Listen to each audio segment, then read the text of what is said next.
the deficit is probably the number one issue at this election. It takes front and centre of your manifesto. Yes. Yeah, your plan for dealing with the deficit. I was wondering if you could just talk me through what that plan is for dealing with the deficit. Okay, so in terms of tackling the economic situation that we have in 2015, we're looking at spreading the burden in terms of the difficulties that hard-working families and unemployed people are facing. Since 2010, working families are £1,600 worse off under this coalition, and we need to do something about it. So we will, for example, bring in a 50p tax rate for people earning over £150,000. We will bring in a lower rate for the lowest workers of 10p. That will bring in money to the Exchequer in a fairer and more balanced way. We won't increase VAT or national insurance contributions, but we will take steps, for example, as I've said, in terms of funding aspects such as the health service with a mansion tax and tax avoidance measures. All of our proposals are fully costed. We will also, in terms of tackling people's day-to-day living,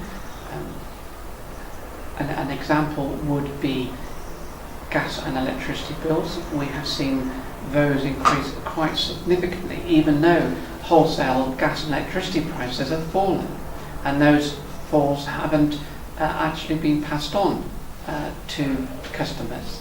So we will freeze gas and electricity bills until 2017 to the national minimum wage. We've said by the end of the next Parliament that the national minimum wage will be £8 an hour. We will also ban exploitative 0-hour contracts. So that's where people can be told at the last minute that they're not needed on a shift. They can be exclusive, and we will ban those kinds of arrangements. So we need a fairer deal for working people. And with regard, cuts are going to have to fall somewhere, and I respect that there will be tax rises as well. Where will any cuts fall under Labour? Right, we've conducted a series of zero budget reviews, and they detail a whole range of efficiency savings that will accumulate into significant savings. An example would be, for example, we will abolish crime and police commissioners, and that will find us £500 million, £500 million. So that's one initiative. We use those zero budget reviews in order to make services more efficient. We will integrate health and social care in order to streamline those services so they are more effectively delivered. We're going to do that in a fair way. We will, over the course of the budget, bring down the deficit, and we'll do that in a fair way. We will also begin to tackle the national debt. School leavers with basic grades will be able to have an apprenticeship. Mm-hmm. We will also, for any young person between 18 and 24 who have been on job seekers allowance for more than 12 months, we will provide a job guarantee for that young person. We'll provide the same for people over 24 who have been on GSA for 2 years or more. Labour is also going to introduce a technical baccalaureate, which is a qualification for what we describe as the forgotten 50%. Not everybody is academically inclined and want to go on to university, and they want to perhaps develop their vocational future in some kind of practical way. So we will bring in technical baccalaureates and also technical degrees for more advanced qualifications. Labour do to help young families and make sure that having a child doesn't break the bank? Well, indeed. So we need to tackle the debt issues that people face, and that is why we are bringing down tuition fees from £9,000 to £6,000 a year, which will start from September 2016. Having those forward debts at a significant level are very difficult for young people. We also... But what are your actual specific plans for cutting the deficit? So first, in broad terms, we think that the approach that's been taken over the last 5 years of a balance between controlling public spending and reducing public spending in some departments and increased taxation, particularly on the wealthiest in society, is the right mix. So we differ from the Conservatives on that, because the Conservatives wish to abandon that strategy and instead say that the rest of the deficit should be dealt with solely through public expenditure cuts, particularly £12 billion of cuts from the welfare budget, which will inevitably hit working age poor people.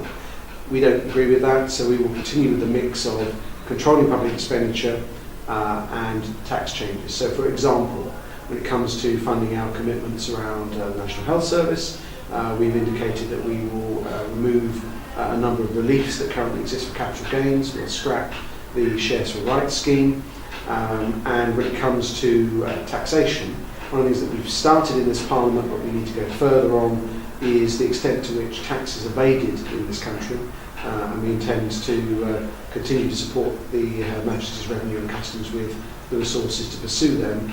And their estimate is we can raise at least another £7 billion through those sorts of measures as well. And just going back to your deficit commitments, balancing the current budget, if I'm right, by 17-18. Yeah. What about the capital budget? So what we've said on capital is that where that capital investment is actually in infrastructure that has a benefit to the economy, then we have a different rule. We don't count that in within the overall deficit reduction plan. Again, it's a difference between us and I think the Conservatives. They will include that, which sets a much tighter restraint on what they will be able to do in terms of public expenditure compared to our position. But we think, given that part of the long-term solution to managing the debt, as opposed to the deficit, is getting the economy growing, seeing a significant increase in receipts from taxation, then investment in key parts of our infrastructure plays an important part in that. I mean, that plan is very, very similar to the Labour plan, only that, and mistake me if I'm wrong, correct me if I'm wrong, sorry, only in that you've put a date on when the current deficit will be cleared. So I suppose my question is it not somewhat misleading when you say that Labour will borrow more than you will? No, it isn't, because for the very reason that you stated in your question, they haven't set a timetable. Indeed, they've indicated that they would be happy for the deficit to not have been cleared until the end of the Parliament at the earliest. So the reality is they are planning a programme of deficit reduction that is a bit like pulling a sticking plaster off a wound very slowly. So the pain is spread over a longer period of time, and of course the debt continues to accumulate on the borrowing that will be necessary. So no, I think we're absolutely right to be saying that on the one hand the Conservatives intend to cut more and have been very clear about that, whilst the Labour Party at the moment appear willing to borrow more. And the IFS, the Independent Institute of Fiscal Studies, I think does acknowledge that there is that difference between the three parties' positions when it comes to the public finances. Yeah. I mean, I suppose again the things that haven't been, well, the deficit was supposed to be gone by the end of this Parliament. There was a date put on it. That date wasn't met. So I suppose how are the electorate supposed to know that in 17-18 the current deficit will be cleared? Well, I think they can know that on the basis of the measures that we've set out in and alongside our manifesto, the costings that we've published and which have been looked at, the work that has been done on our alternative plan by the Treasury, that my colleague Danny Alexander set out in some detail in a separate statement earlier this year, and also I think because of the work the OBR has done, the Office of Budget Responsibility. So part of the reason that the whole deficit was not clear during this Parliament was at the beginning of the Parliament, the depths of the recession that we were in meant that there were more people who were in need of receiving welfare of one sort or another. As the economy has recovered, and more people are no longer receiving welfare, there is an automatic adjustment that begins to occur. So I think we can be fairly confident, and that still gives people an opportunity to make a comparison between the ambition and the goals that each party is setting. Great. I didn't notice in your manifesto, and again it's very, very long, so I may have missed it, but any sort of commitment or to increasing the minimum wage? Well, I mean, Vince Cable, who's been the business secretary for the last 5 years, actually gave evidence to the Low Pay Commission in its last round of reviews when it makes its recommendations to government about the national minimum wage, urging a significant increase. And as a result of that, we have seen a above inflation increase in the national minimum wage. What you will have seen in the document is a commitment to paying the living wage across the public service and to working with local authorities to encourage them both to pay that to their own staff but also to those they contract with. So we do have a recognition that there are people in our society who are on the lowest of incomes who need a pay rise as well. Very interesting employers moving into this area. We have a company called Subsea 7, big undersea engineering company. They've established their head office here, they're building it at the moment, and are actively seeking to promote engineering as a career for both men and women, and are working with a lot of the schools, both the grammar schools and the comprehensives in this area, to make sure that they're following and promoting the STEM subjects, the science, technology and so on. I think that's really very important that we continue to support that promotion of STEM science subjects in the curriculum. Then there's apprenticeships, and we've seen a significant increase. 2 million apprenticeships have been started during this Parliament. They are a great alternative to university and higher education, and there are many young people who are pursuing those, not just at the sort of low entry level apprenticeships, but higher level apprentices, which enable you both to work and learn and actually come out with qualifications that have an equal standing with a first degree. So I think it's really important to see how that can play its part. I think the final piece really, which is how do you make sure that people get the reward for their effort. Well, we've done that in 2 ways actually. One is the continuing focus on making sure that income tax thresholds go up, so it means people take home more of their pay. But it also is for those that have chosen to take their studies to higher education, that when it comes to repaying their student tuition fee loans, they now start paying those not at £15,000, which is what they used to have to earn before they started paying back, and you pay back at a higher rate at £15,000, then you will now in future be paying back £21,000. In other words, we've created a more progressive platform for repaying the student tuition fees than previously existed. A lot of people and a lot of the main parties, again as you mentioned earlier, are concerned about the deficit and are looking to cut back on public services to rid ourselves of it. TUSC obviously takes a different approach to that. I was wondering if you could talk through the justification for increasing spending. Well, in the post-war period, we actually had twice the current national debt, and yet and people then said, of course you can't have a welfare state, but actually what happened was the welfare state was introduced, and back then we had free prescriptions and free dental treatment, and we had state pensions were brought in, a number of public services and industries were nationalised, 800,000 council homes were built, and later we had the introduction of comprehensive education, all with this huge national debt, as it were, hanging over us.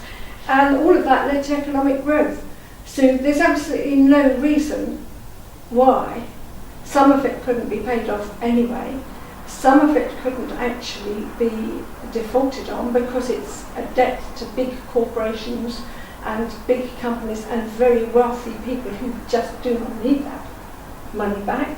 And I just don't see why we can't actually, as the fifth wealthiest country in the world, why we can't actually progress to a better society where we don't have things like food banks.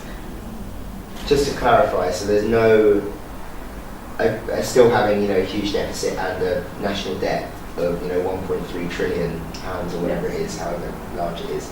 That's not an issue for TUSC.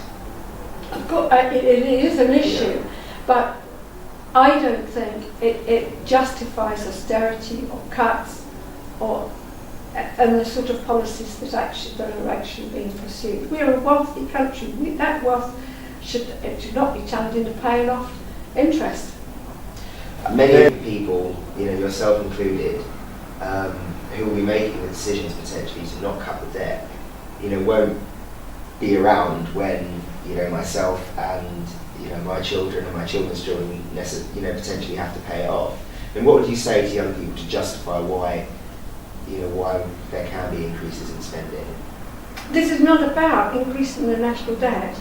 This is about taking the wealth we've got and reassigning it, and using the industries and production assemblies and services that we've got for people rather than for profit.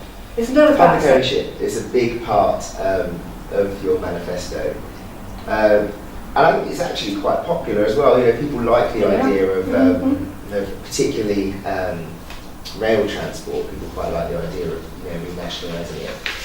The problem is, how do you go about doing it? You either have to buy these institutions back, or you run in and kick everybody out and nick them. Well, several lines, I believe, several railway lines have been renationalised. Yeah. Renationalisation has taken place with the banks and the motor industry, actually sort of almost overnight. So it can be done, but yes, they are very popular. And the savings per household, nationalising per year, nationalising the railways would be £13, water £75, and the energy companies £158. So that's a total of £248 per annum if we renationalise those public services. And we would intend to nationalise the banks, which would actually provide cheaper loans and therefore further savings to people. The average person is concerned, a £10 minimum wage and a guaranteed job would be much more acceptable than actually doing what the Tories have said they're going to freeze. They're going to freeze taxes, which they probably won't totally freeze that day. But there's a sense to taxing those at the very top of the tree and reclaiming some of their wealth. Many young people, what are TUSC's plans for making sure that firstly there are enough good jobs out there to make sure that people have the right skills and training to do those jobs, and actually that people see sort of the benefits of their hard work? Well, we would be into creating what I said is green jobs that benefit the economy. And we also would be developing apprenticeships. We would scrap uni fees, so there's we probably talk about later, so there's no repayment, no debts hanging. In fact, we've reintroduced grants in the MAs, so that students are not penalised, but we will also be introducing apprenticeships, and those will be overseen by the trade unions either within society as a whole or within the particular industries, so that they're actually real apprenticeships leading to real qualifications, leading to real jobs, and they would be paid the £10 minimum wage. To ensure that having a child doesn't break the bank? Well, we would provide free childcare. I would like to see, actually, we're moving forward to a proper socialist society, and hopefully achievable within rest of my lifetime, within your family lifetime, child-friendly and parent-friendly institutions that would help with the finances of actually having a child, but nobody should. It has been probably the big issue over the past 5 years for obvious reasons, and one of the biggest issues in this campaign. What are your plans for getting rid of it? We've got to make some tough. We've already made some tough choices. We've got to continue to do so. We've got to continue to look at welfare whilst making sure that we're looking after our most vulnerable. We've got to make sure that also we're getting people back to work and showing that work always pays. We've got to make sure that we are paying for fantastic health service care, but also we've got to make some tough choices over the next few years about where our government spending. And at the end of the day, we've got to take out just £1 in every 100 that the government spends. So in the bigger context of government spending, it's not huge, but it's really important that we take that opportunity and grow the economy as well to make sure that we're coming back to live within our means, as I said at the beginning. Watching the Daily Politics the other day, and I can't remember who was on there, but talking about the £1 every 100. But Andrew Neil brought up a very good point that that's not 100% accurate, is it? Because that doesn't include or includes, whichever way, ring-fence funding, doesn't it? So obviously, what schools and international development are ring-fence, right? That's right. So across the other departments, it's going to be more than £1 in every 100. Which is where we come to the tough choices, as I say. So that's important, but overall it is. But as you say, different departments will be affected differently, and we're going to have to make some difficult choices. We've got a comprehensive spending review that will be coming up shortly after the new government is formed, or whatever party. So there's going to be a new comprehensive spending review, and so we're going to have to make some tough choices there. But we've got to make sure that they're fair as well. 16-17 and 17-18, those 2 years, it's going to be pretty bleak under a Conservative government, right? I mean, the OBR have come out and said that the cuts in those 2 years will be worse than anything that anybody's seen over the last 5. But then, you've got this roller coaster ride where it drops off and then spending will increase again. I'm no economist, but what is the justification behind doing it in such a harsh way and setting a deadline on it? At the moment, we are spending significantly more than we take in. We've just maxed out our credit card. The last Labour government said there is no more money, and we're at that stage where we just have to make sure that we're not burdening our children and our grandchildren with paying off the debt when we go back into surplus. Because I remember, people have got short memories, I remember when we took over in 2010, how people at the time were already talking about the debt, being saddled with debt until 2030 and beyond. It's going to take a long time, not just to sort the deficit out, but to sort the debt out. So it really is important that we get on with the job as soon as possible. And what is the debt at now? 1.3 trillion or something like that? And it has gone up over the past 5 years. Of course it has. Of course it has. At the end of the day, whilst you've got a deficit, the debt goes up. I mean, that's an unfortunate fact of life. You mentioned cuts to welfare, and you mentioned difficult choices. Many people who would disagree with Conservative stances on welfare would say, it's very easy to make tough choices when you're not the people that have to necessarily live with them. So I think it's £12 billion from welfare, isn't it? Where will that come from? Well, it's looking at a whole range of welfare reforms. So we're looking at reducing the maximum cap on benefits from £25,000 a year to £23,000 a year. I mean, the 25 has done is it has driven far more people back into work. So by reducing it, and whilst keeping up apprentices, job creation, we'll be hoping to bring more people back into work. And obviously, at the end of the day, more people who bring back into work, the welfare bill will go down in itself. We're also talking about getting rid of housing benefit for younger people as well, to make sure that they're actually back in employment, education or training.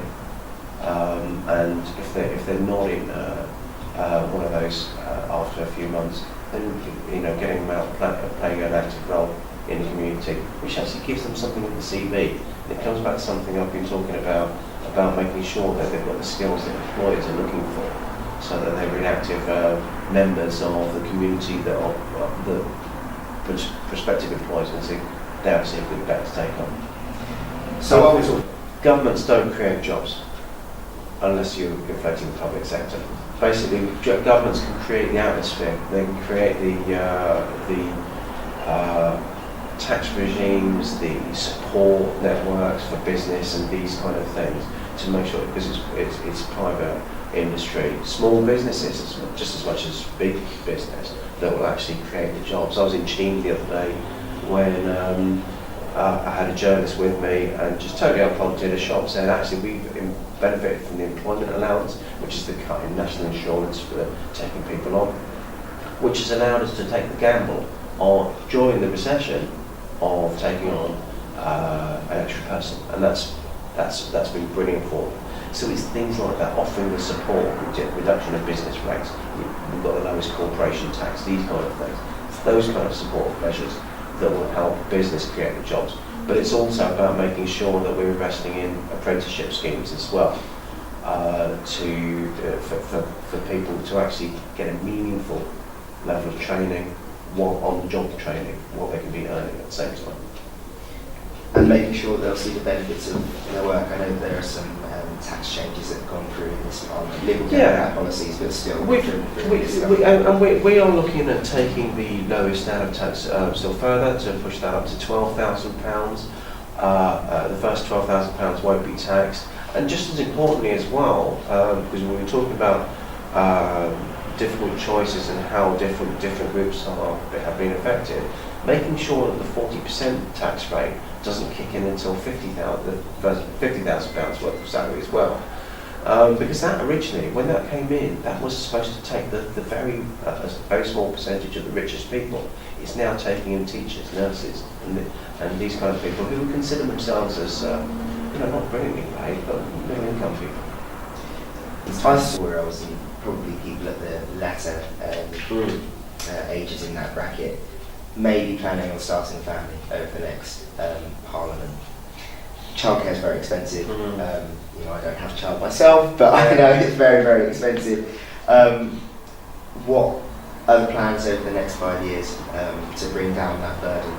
Those people that have to or choose to work, both parents to work, we're looking at doubling the number of hours that we're funding. So 30 hours of childcare a week, which is roughly about £5,000 a year that parents will benefit from, and also including increasing the number of childcare places as well.